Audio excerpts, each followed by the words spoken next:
Ya, teman-teman semua selamat datang kembali ke channel ini. Teman-teman, hari ini kita mau bicarakan kemungkinan ketika misalnya kita atau kamu terlahir di sebuah keluarga yang orang tua kalian itu adalah seorang narsistik. Apa yang terjadi kepada kalian ketika misalnya kalian kemudian akan membentuk sebuah keluarga?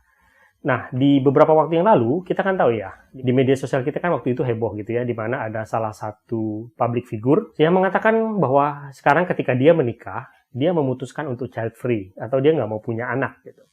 Ketika ditelusuri, ya, dia mengatakan bahwa alasan dia untuk memilih pilihan tersebut itu adalah karena dulu dia dibesarkan oleh seorang ibu yang narsistik, dan kemudian itu menimbulkan trauma yang luar biasa bagi dia. Dan ketika trauma ini sangat mencengkeram dia kemudian memutuskan bahwa saya nggak mau punya anak nih ketika saya menikah. Kenapa? Karena dia takut kenarsistikan ibunya itu menurun ke dia. Dan dia takut anaknya itu akan mengalami hal seperti dia, mengalami traumanya seperti dia. Nah, teman-teman, kita tidak akan bahas tentang public figure tersebut. Kita juga tidak akan membahas apakah pilihan dia benar atau salah, tetapi yang mau kita bahas hari ini adalah soal background yang menjadi permasalahannya dia tersebut. Kenapa? Karena kita tahu bahwa ini juga yang banyak terjadi untuk teman-teman semua yang mengunjungi channel ini. Jadi banyak teman-teman yang mengunjungi channel ini adalah kalian-kalian yang dulu dibesarkan oleh orang tua kalian yang seorang narsistik, dan kini kalian juga menjadi orang tua.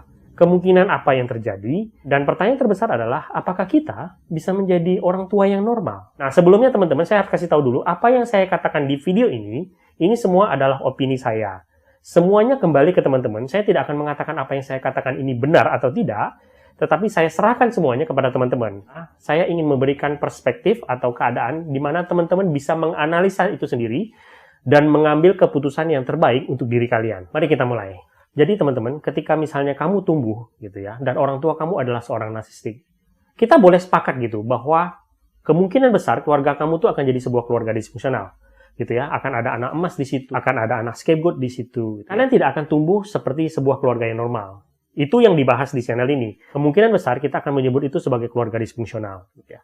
Nah, tumbuh dengan didikan orang tua narsistik itu biasanya akan menimbulkan trauma yang luar biasa. Saya sudah banyak bahas di channel ini, jadi saya nggak akan ngomong lagi traumanya apa, keadaannya seperti apa. Teman-teman semua bisa cek video-video saya sebelumnya.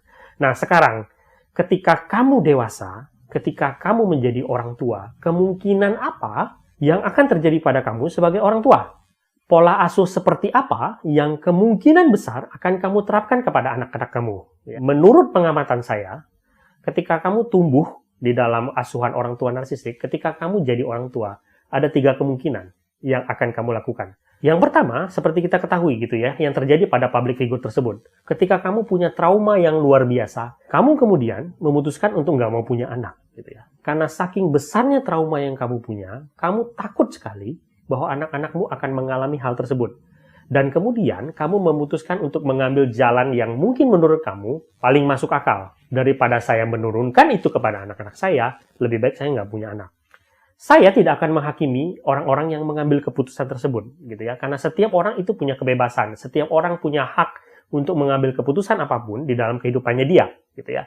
Kita tidak berhak menghakimi, ya. Yang penting ketika dia mengambil keputusan tersebut, dia tahu konsekuensinya. Bahwa kamu sudah menua misalnya, kamu nggak akan punya anak dan kamu nggak akan punya cucu, misalnya. Dan ada momen-momen yang lain ketika orang lain punya anak, kamu nggak akan punya momen-momen tersebut. Tetapi selama orang tersebut tahu konsekuensinya, sah-sah saja. Kita nggak berhak menghakimi. Itu yang pertama.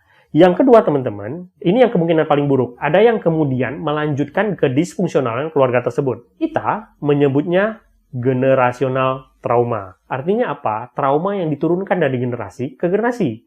Ini biasanya terjadi ketika orang-orang tersebut misalnya tidak cukup beruntung teredukasi misalnya. Tidak cukup beruntung misalnya untuk mengetahui bahwa keluarga dia tersebut tidak normal. Dia menganggap apa yang terjadi di keluarganya tersebut adalah hal yang normal. Dan kemudian dia melanjutkan itu ke generasi ke bawahnya dia. Kepada anak-anaknya, dan mungkin saja anak-anaknya itu kemudian akan melanjutkan kemudian ke cucu-cucunya. Ini adalah kemungkinan paling buruk. Tetapi kita harus akui, ini juga banyak terjadi.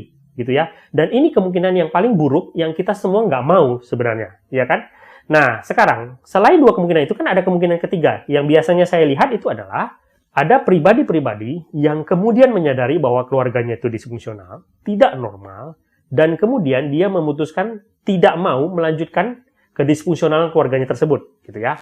Dan kemudian dia mencurahkan semua perhatian dia mencurahkan seluruh kehidupan dia untuk membesarkan anak-anaknya supaya tidak mengalami hal yang dia alami. Pribadi-pribadi seperti ini biasanya akan berkata bahwa saya akan mengorbankan seluruh kehidupan saya supaya anak-anak saya mencapai potensi terbaik mereka.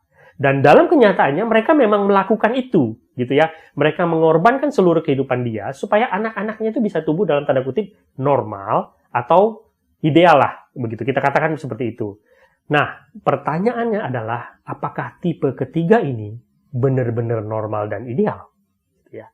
Mari kita lihat sedikit. Sebelumnya saya mau katakan bahwa saya tidak sedang bicara ini benar atau salah. Kita mau menganalisis apakah ini benar-benar normal atau enggak, gitu ya. Artinya begini teman-teman.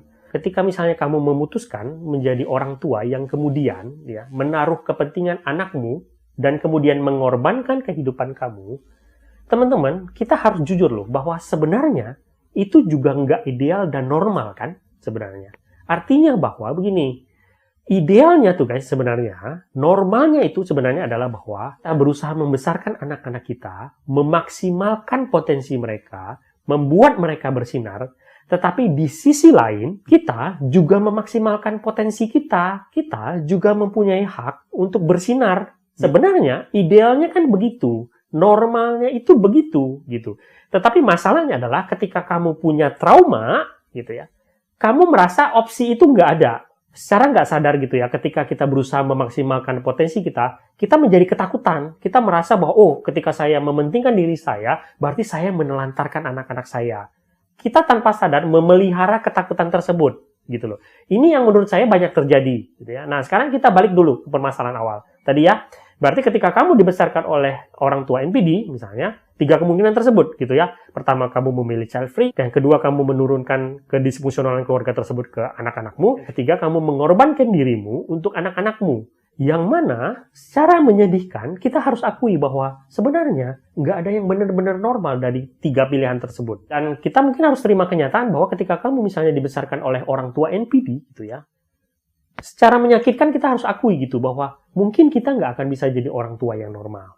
Gitu. Nah, sekarang pertanyaan terbesar kan adalah bahwa bagaimana caranya, Bang, kita menjadi orang tua yang normal? Apakah kita nggak punya hak untuk itu? Punya, guys, gitu loh. Itulah kenapa saya bikin video ini gitu ya, untuk memberitahu kepada teman-teman semua bahwa dibanding 3 opsi tersebut yang biasanya kita yakini, kita punya opsi keempat sebenarnya, yang mana kita mungkin nggak sadari atau kita tidak percaya bahwa kita punya opsi tersebut gitu ya. Bahwa ketika kamu punya anak, ketika kamu membentuk keluarga, ketika kamu membesarkan anak-anakmu, ketahuilah bahwa kamu punya opsi untuk membesarkan anak-anakmu secara normal, membantu mereka mencapai potensi terbaik mereka, dan kamu sendiri juga punya hak untuk memaksimalkan potensi kamu.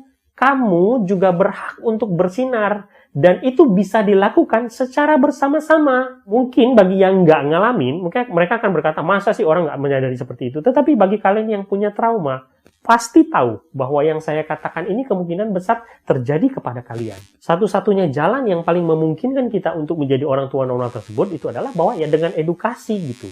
Ketika kita mengedukasi diri kita sebanyak mungkin, kita tahu apa yang salah pada diri kita, apa yang dalam tanda kutip misalnya tidak normal dalam diri kita, dan kemudian kita bisa memetakan, dan kemudian kita mencari tahu gitu ya, atau menyadari bahwa kita tuh sebenarnya punya opsi lain atau kemungkinan lain yang bisa kita ambil, yang mungkin selama ini ketika kita belum mengedukasi diri kita nggak tahu bahwa kemungkinan itu ada, opsi itu ada. Ini sebenarnya alasan saya bikin video ini, gitu ya. Kita tidak sedang membicarakan public figure yang memilih tentang child free tersebut, gitu ya. Kita tidak akan menghakimi apa yang dia lakukan, tapi kita mencari tahu background-nya apa, dan kita melihat apa yang terjadi kepada diri kita, dan kemudian mencari jalan keluar, apa yang bisa kita lakukan dengan keadaan kita sekarang, gitu ya, dan memutuskan, gitu ya, apa yang mau saya lakukan, gitu ya. Teman-teman, sekali lagi, ini semua cuma opini, gitu ya. Saya hanya menyampaikan apa yang menurut saya mungkin saja berguna. Semua keputusan itu kembali ke kalian semua. Semoga video ini berguna. Sampai jumpa di video berikutnya.